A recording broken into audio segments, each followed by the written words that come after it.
이사야 29장 17절에서 20절 말씀입니다. 오래지 아니하여 레바논이 기름진 밭으로 변하지 아니하겠으며 기름진 밭이 숲으로 여겨지지 아니하겠느냐. 그날에 못 듣는 사람이 책의 말을 들을 것이며 어둡고 캄캄한 데에서 맹인의 눈이 볼 것이며 겸손한 자에게 여호와로 말미암아 기쁨이 더하겠고 사람 중 가난한 자가 이스라엘의 거룩하신 이로 말미암아 즐거워하리니 이는 강포한 자가 소멸되었으며 오만한 자가 그쳤으며 죄악의 기회를 엿보던 자가 다 끊어졌음이라. 아멘. 오만한 자, 하나님을 부정하고 하나님의 뜻을 뒤집어 버리겠다고 장담하는 자들에게 그들의 잘못을 깨우쳐 줄 수 있는 최고의 방법은 그들이 뒤집겠다고 한 하나님의 뜻이 이루어져 버리는 겁니다. 하나님의 뜻이 세워지고 그 악한 자들의 생각이 무너지게 하는 겁니다. 이 일을 하나님이 언제 하시냐? 오래지 아니하여. 어떤 식으로 하실 거냐? 어느 정도로 확실하게 뒤집어 버릴 것이냐? 아주 빠른 시간에. 예를 들면 레바논이 기름진 밭으로 변하게 한답니다. 레바논은 지역 이름이고 좀 국가 이름이잖아요. 근데 본래 레바논은 레바논 산으로 불립니다. 산지입니다. 산지. 그런데 여기가 어떻게 된다고요? 기름진 밭이 된다예요. 기름진 밭. 과수원이 된다. 이게 기름진 밭이 히브리어로는요 카르멜입니다. 어디서 들어봤죠? 카르멜, 갈멜. 예, 갈멜입니다. 갈멜이 원래 뜻이 뭐라고 했어요? 우리 다 같이 들었잖아요. 카르멜. 하나님의 과수원, 하나님의 정원. 이거 어떻게 해요? 얼마나 기름지고 과일이 그냥 풍성하게 맺는지. 그냥 산지가 사람들이 먹을 과일이 가득한 과수원처럼 됩니다. 과수원에 보세요. 나무가 그렇게 막 올라가면서 과일을 막 만들려면 땅이 진짜 기름져야 되거든요. 얼마나 많은 영양분이 필요하겠어요.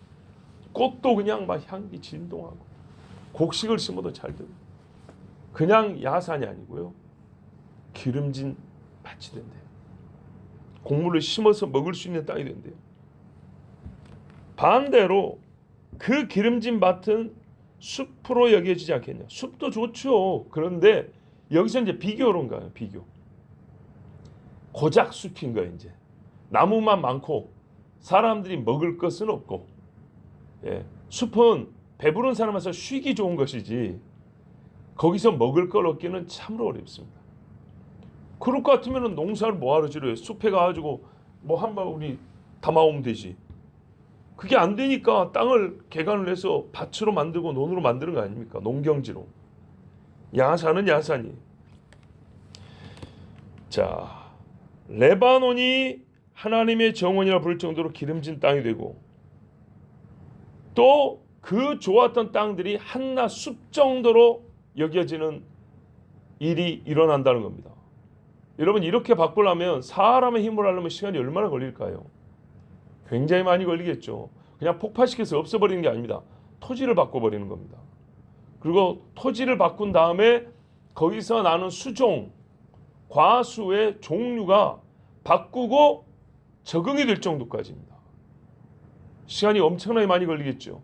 근데 하나님은 어떻게 해요? 금세 하겠다는 겁니다. 금세. 아주 빨리 단 몇 년, 혹 1년 사이에 그렇게 해버리겠다는 겁니다. 놀랍습니다. 이런 말씀이 있어요. 사내립이 쳐들어왔을 때인가 유다의 이런 말씀. 너희가 올해는 묵은 곡식을 먹을 거다. 네. 어떻게 해요? 내년부터는 땅이 지금 전쟁 때문에 엉망이 됐는데 바로 좋아져가지고 곡식 심고 추수하고 먹을 수 있게 해줄 것이다. 굉장히 빨리 회복을 시켜준다는 말씀이었어요. 자, 이제 이 말씀을요 우리가 조금 더 영적 세계로 좀 넓혀서 볼까요? 유대인이 보기에 산도 아니고요, 광야 같은 인간들이 이방인들입니다.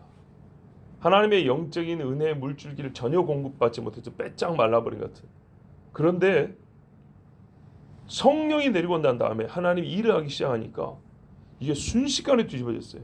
교회가 유대 땅에서 시작은 됐으나 주 교회, 교회의 확산은 유대 땅이 아니라 그 옆에 레바논, 시리아, 아시아, 이집트, 여러 중동 국가와 유럽 국가들에서 교회가 어마어마하게 번성하게 됐어요. 성령의 기름 부으심이 있으니까 그 땅들이 기름진 땅이 됐어요. 근데 여기는요, 오랫동안 자기들이 하나님의 기름을 잘 받아 먹고 마시고 산 것 같은데 순식간에 말라버렸어요. 거기다가 로마가 와서 싹 쓸어버리니까 2000년 가까이 몇 유대인들이 남아서 생존은 하였지만 정말 하나님의 기름진 땅이라 여기질 영육의 기름짐을 경험하지 못했어요. 그럼 어떻게 됩니까? 오래지 아니하여서 이런 일이 일어날 때 빨리 깨닫는 자는 아하 우리가 범죄했구나 하지만 늦게 깨닫는 자는 시간이 좀 많이 걸렸죠. 그러나 분명한 것은 바로 이 이방인의 기름 부으심이 있을 때 유대인들이 시기하여 자기들이 죽은 예수를 다시 보게 된다 그랬어요. 그날에 다시 영적인 그 세계를 조금 이어서 갈게요. 귀머거리인 줄 알았던 이방인들이 하나님의 말씀 알아들어요. 세상에. 제가 이스라엘 가가지고 히브리어로 누가복음을 좀 읽었더니 깜짝 놀라더라고요. 한국 사람이 어떻게 히브리어를 안 해요? 신학교에서 배우니까 알죠. 근데 저 이방 땅에 신학교가 있고 거기서 히브리어를 가르칠 거라는 건 꿈에도 생각 못한 거죠. 우리 한국 신학자들만 돼도, 한국 목회자들만 돼도 어떤 생각을 갖고 있냐면요, 중국이나 동남아 같은 데 가잖아요. 제가 또 몽골도 가봤잖아요. 가면 거기 목회자들의 신학 수준을 낮을 거라고 생각을 해요. 책도 별로 없고 훌륭한 교수들도 별로 없어가지고 많이 못 배웠을 거라고 그렇게 생각을 하고 만나요. 근데 막상 만나서 얘기해보고 막상 그분들의 서재를 보면 우리가 무시할 수 있냐? 그렇지 않아요. 그렇지 않아요. 캄보디아의 전도사님이 영어 성경을 가지고 연구를 하고 설교를 한단 말이에요. 우습지 않아요. 우리 노예도 보면 가끔 저기 라오스 이게 서로 뭡니까? 동맹이 아니라 하여튼 상호 선교 이렇게 협약을 해가지고 라오스 뭐 교단 목사님, 총회장 이런 분들이 와가지고 가끔 설교를 해요. 한국 목사 장로들 태도가 별로 안 좋습니다. 제가 굉장히 화가 나거든요. 말씀 훌륭한데 라오스 목사니까 우습게 하고 안 듣는 거예요. 뭐 한국에 대형교회 목사가 왔다 그러면 와, 나 오늘 어느 교회 목사 설교 들었다 이랬을 건데, 여러분 그 불교 국가에서 예수 믿는 얼마나 어렵습니까? 보통 잘 믿어야 되는 게 아닙니다. 그런데 그분들이 못 사는 나라, 소위 우리보다 좀 후진국이다 이런 선입견 그런 것 때문에 무시하고 잘 안 듣는다고요. 아주 잘못된 태도죠. 자, 그렇게만 생각해도 이해가 된다 이 말이죠. 유대인 입장에서, 이스라엘 사람 입장에서 저 한국 사람이 히브리어를 알아, 복음서를 읽어, 기가 막힐 일이죠. 근데 주님이 쓰신 방법이 그거라니까요. 시기나게 하여. 이 사람들이 말이죠, 방언을 하고 통변을 하고 하나님의 천사의 말을 하는데 유대인들은 정말 기절할 일이 벌어지는 겁니다. 갈릴리로부터 그 어두운 땅, 이방의 갈릴리가 그랬잖아요. 흑암의 땅에 빛이 비추었다. 오늘 18절 보세요. 어둡고 캄캄한 데서 소경의 눈이 볼 것입니다. 거기서부터 영의 눈도 육의 눈도 뜨기 시작했어요.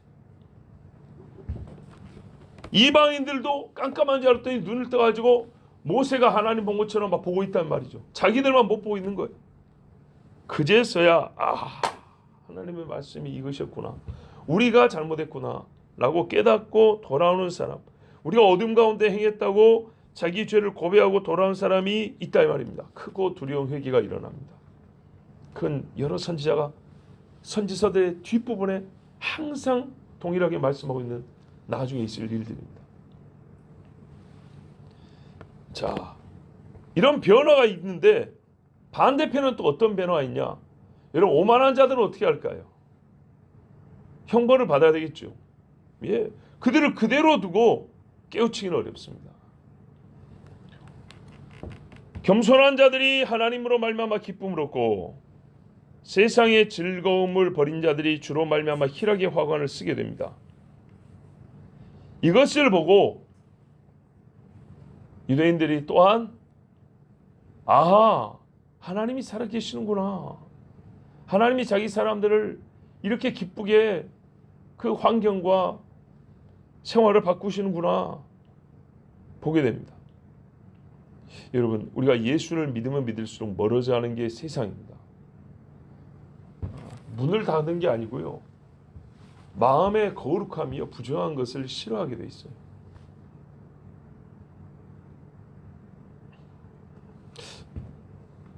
즐겁지 않았던 여호와 하나님과 여호와를 섬기는 삶이 기쁨이 되고요, 더 큰 기쁨이 됩니다. 억지로 예배 왔던 자가 예배 가고 싶어하는 마음이 생깁니다. 영화를 새가 나올 때마다 보고 사람들에게 막 그거 이야기했던 사람이 점점 발길이 끊어집니다. 재밌죠? 저희 세대들은 영화를 많이 보는 세대란 말이죠. 90년대에 청소년기를 보낸 친구들은 극장 그 전에도 극장은 유명했죠. 그러나 가난한 사람들은 극장 가기 어려웠어요. 그래서 막 몰래들하고 한 대 맞고 막 그랬는데, 그래도 어느 정도 경제적인 여력이 되니까 90년대에 자란 친구들은 영화를 제법 많이 봤어요. 근데 저만 해도 요즘에는 손에 꼽아요. 진짜 어쩌다 한번. 옛날에는 돈이 없어도 한 달에 한두 번은 보고, 진짜 재밌는 거 나오면 2주일에 연속 가가지고 보고, 아마 집사님도 그런 시절 있었죠. 20대 때 그렇게 해요. 근데 지금은 안 봐요. 인터넷 보급돼가지고 돈을 주고라도 다운받아서 보고 그랬는데 손이 안 간다고요. 물론 이게 그치면 다른 게 또 흥미가 생기고 그러긴 하겠지만, 전체적으로 봤을 때 하나님을 섬기는 것이 더 많아지고 즐거워질수록 세상의 것은 자연스럽게 멀어지다고. 그러면 자연스럽게 멀어지만 기다려서 될 건 아닌데, 결단할 것도 있지만 그런 결단하면서 하나님께 나가게 되면 생활 중에 자연스럽게 또 세상이 이렇게 멀어지는 이런 경험을 합니다.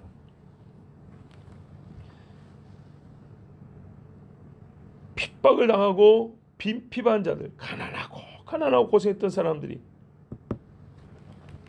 원하는 건 가난을 이겨내고 떨쳐버리는 겁니다. 그런데요, 희한하게 이 사람들도 거룩함이란 걸 알게 되고 난 말이죠. 가난을 이겨낸 것보다 거룩을 얻고 싶은 거예요. 부정을 던져버리고 거룩을 얻고 싶은 마음이 더 커지는 거예요. 거지도요, 예수를 믿으면 하나님 앞에 죄 안 짓고 살기를 힘쓰는 것이 더 크지, 부자 되겠다는 마음은 점점 작아집니다. 그러면 하나님이 또 다 먹고 살게 해줍니다. 옛날 사람들이 부자여서 예수 잘 믿었습니까? 아닙니다. 정말로 아니었어요. 배가 고파도 거룩하신 분을 예배하고 섬기는 것에 즐거웠어요. 놀랍죠? 이런 일이, 우리 하나님이 없고서는 이런 일이 일상에서 일어날 수가 없어요. 바로 이것이 여호와 하나님을 참되게 믿고 섬기는 것이라는 것을 유다의 오만한 자들이 알아요. 하나님이 뭐 좀 주면, 단 것 주면 하하 하고 그러면서 하나님 율법을 안 들었던 이 못된 사람들이, 아, 저게 진짜로 하나님을 섬기는 거구나 시기하여 배우는 자가 있고 남은 자에 속하는, 다는 아니지만 남은 자들이 있어요. 환난 중에 그걸 보게 됩니다. 저 환난 중에도 저게 믿음이었구나 깨닫는 거죠. 또요, 이런 날이 되는 것은 아까 잠깐 말씀드렸지만 좋은 환경이 주어지고 정치적이고 경제적인 구조가 정상화되었다고 되는 일이 아닙니다.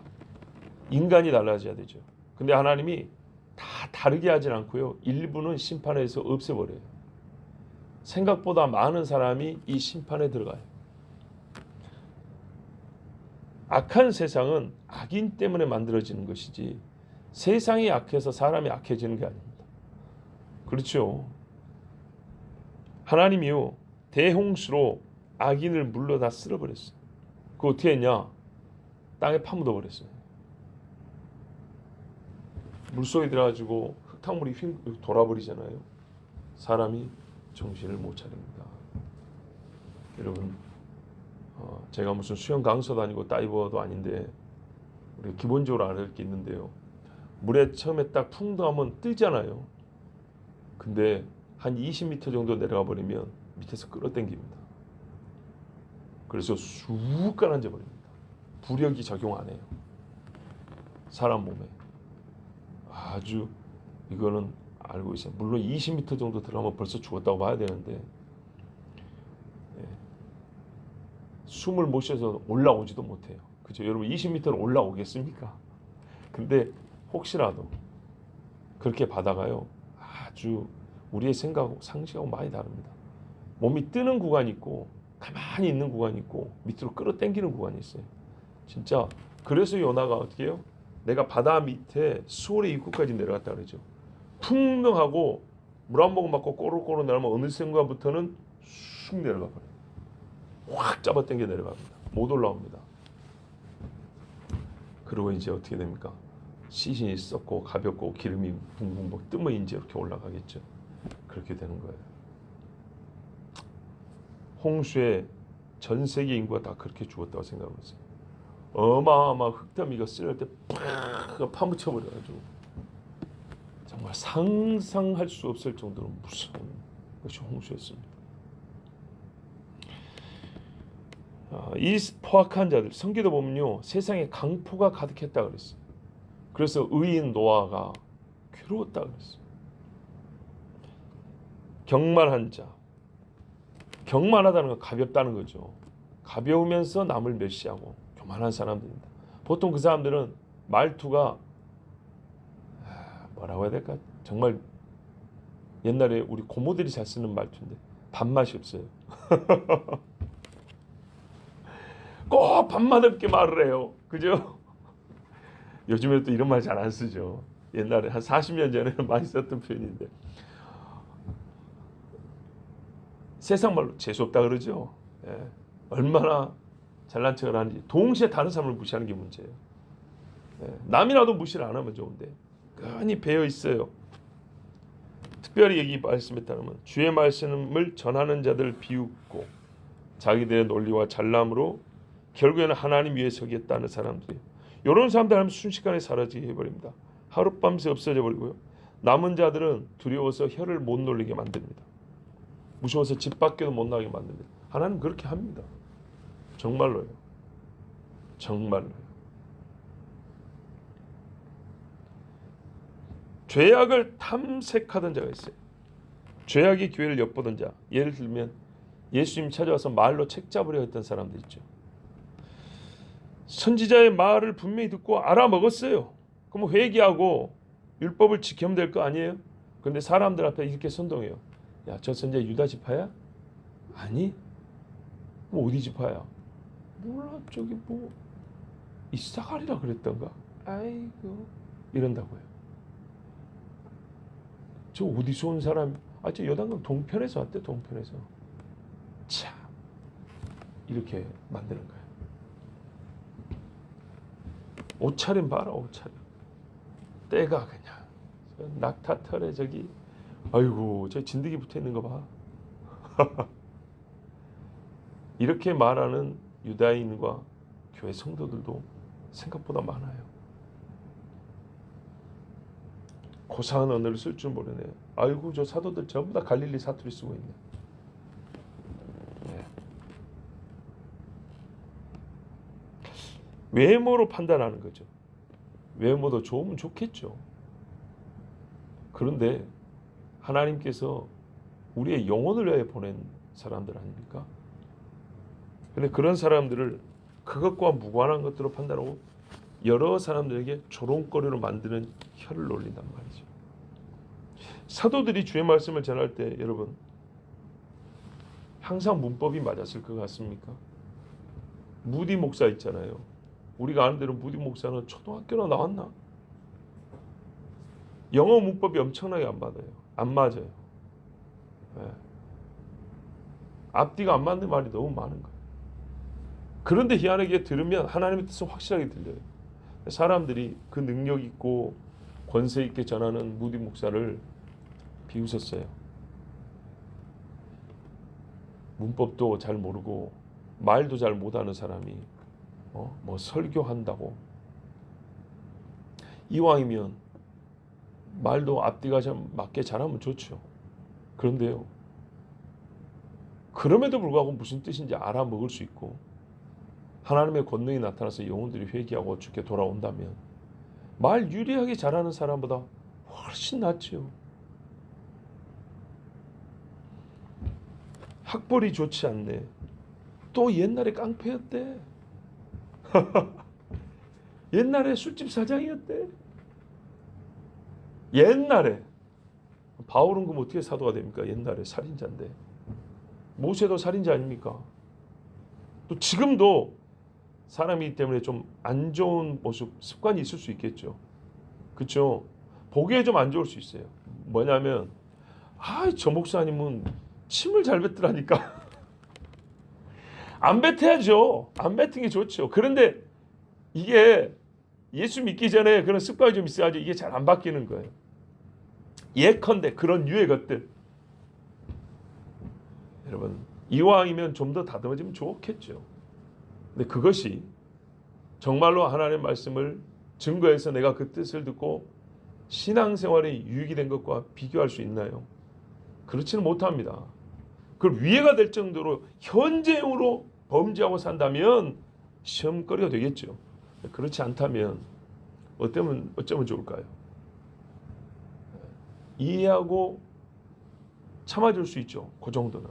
근데 그것들을 막 회자해서 그것이 중요한 문제인 것처럼, 그것이 제일 중요한 것처럼 이렇게 한단 말이죠. 이래서 듣지를 않아요. 제가 대학교 막 들어가서 고민해본 문제가 있어요. 기숙사에서 강의실까지 거리가 좀 있단 말이에요. 한 500m 정도, 대략 그 정도 한 400~500m 걸어야 돼요.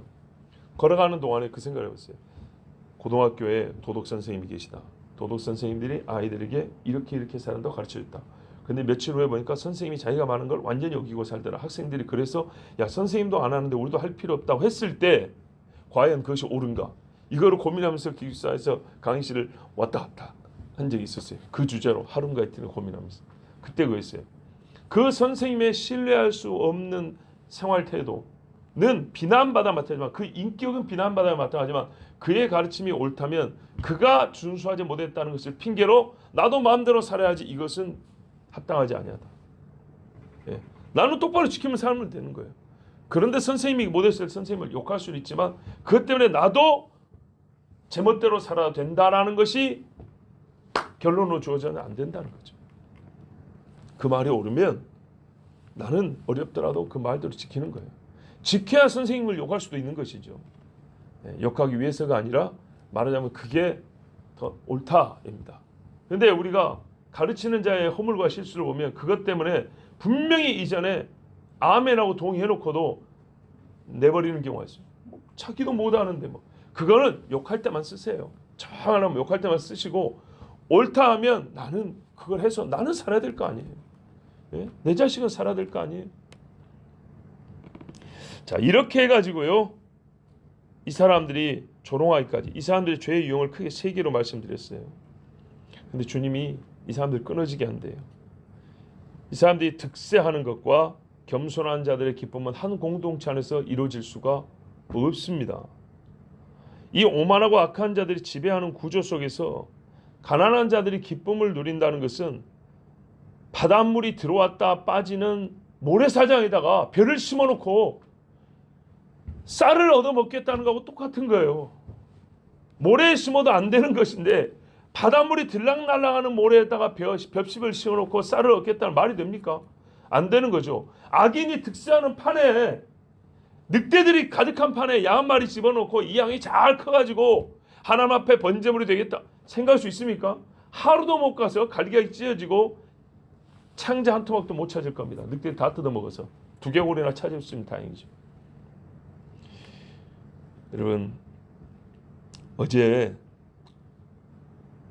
1년에 한 차례 정도 동갑내기 신대원 동기들 중에 동갑내기들 모임이 있어요. 근데 많이 안 와요.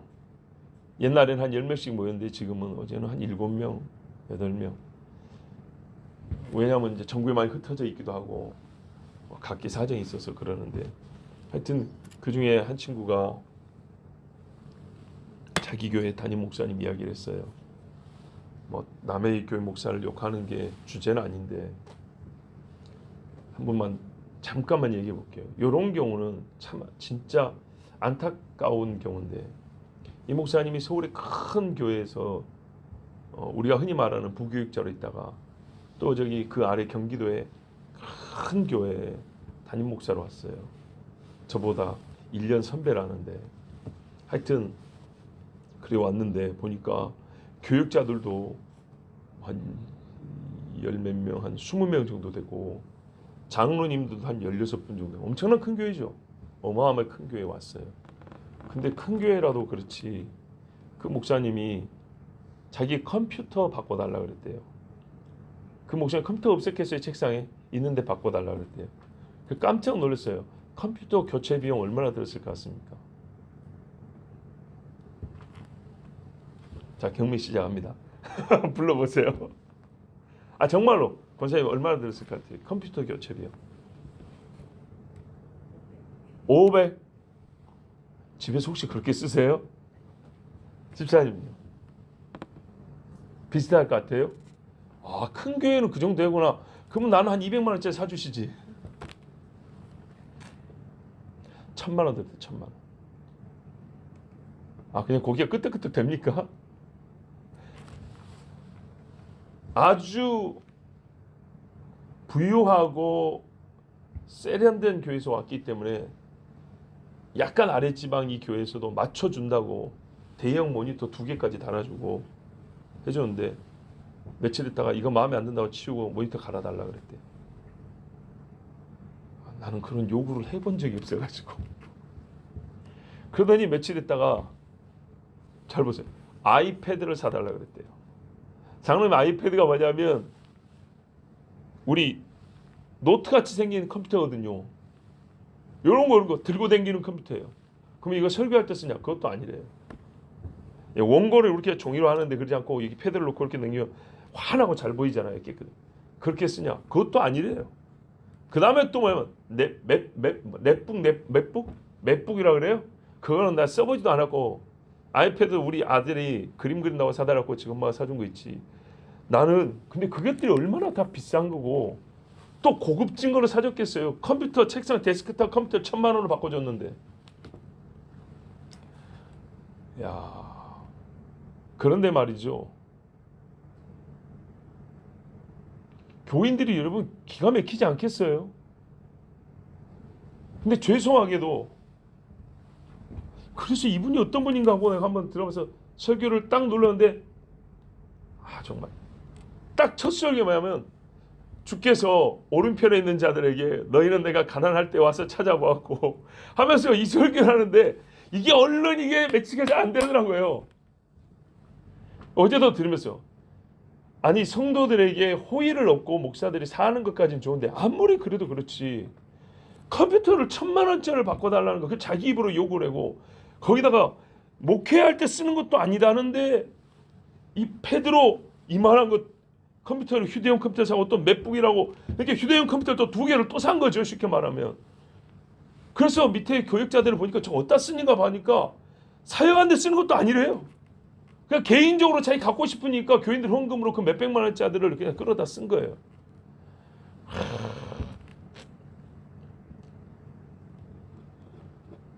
그런데 주께서 오른편에 있는 자들에게 너희는 내가 가난할 때 어쩌고 헐벗었을 때 어쩌고 하니까 보기 싫은 건 사실이더만요.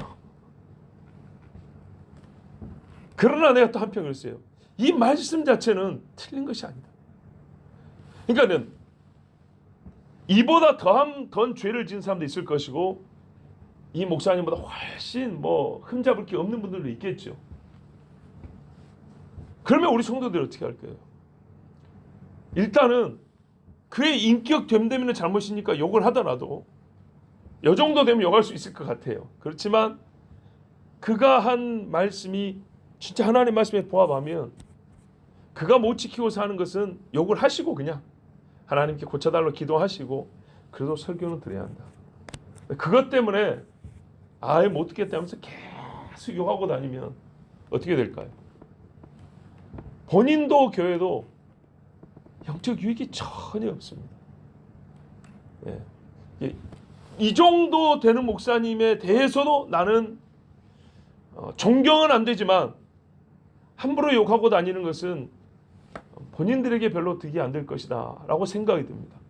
정 욕하고 싶으면 혼자 그냥 할지라도 모르겠어요. 그보다 더한 것이 있는지. 하여튼 그 교회에 있는 친구가 와가지고 해준 이야기라서 예,